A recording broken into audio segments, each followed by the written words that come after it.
In Defence of the Bush by Banjo.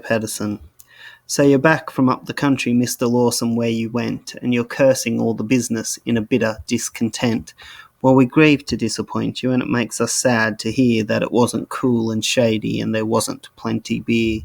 And the loony bullock snorted when first you came into view. Well, you know it's not so often that he sees a swell like you.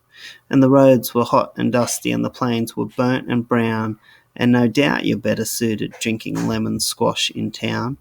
Yet perchance if you should journey down the very track you went, in a month or two at furthest, you would wonder what it meant.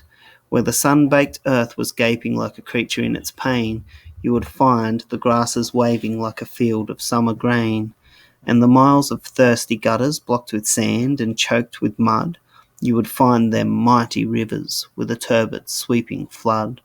For the rain and drought and sunshine make no changes in the street, in the sullen line of buildings and the ceaseless tramp of feet. But the bush hath moods and changes as the seasons rise and fall, and the men who know the bushland, they are loyal through it all. But you found the bush was dismal and a land of no delight. Did you chance to hear a chorus in the shearers' huts at night? Did they rise up William Riley by the campfire's cheery blaze? Did they rise him as we rose him in those good old droving days? And the women of the homesteads and the men you chanced to meet, were their faces sour and saddened like the faces in the street? And the shy selector children, were they better now or worse than the little city urchins who would greet you with a curse? Is not such a life much better than the squalid street and square, where the fallen women flaunt it in the fierce electric glare, where the seamstress plies her sewing till her eyes are sore and red, in a filthy, dirty attic, toiling on for daily bread?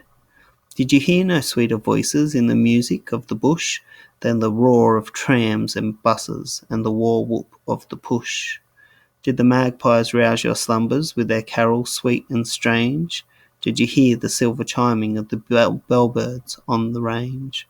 But perchance the wild bird's music by your senses was despised, for you say you'll stay in townships till the bush is civilized.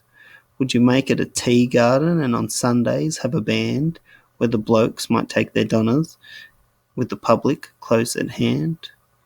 You had better stick to Sydney and make merry with the push, for the bush will never suit you, and you'll never suit the bush.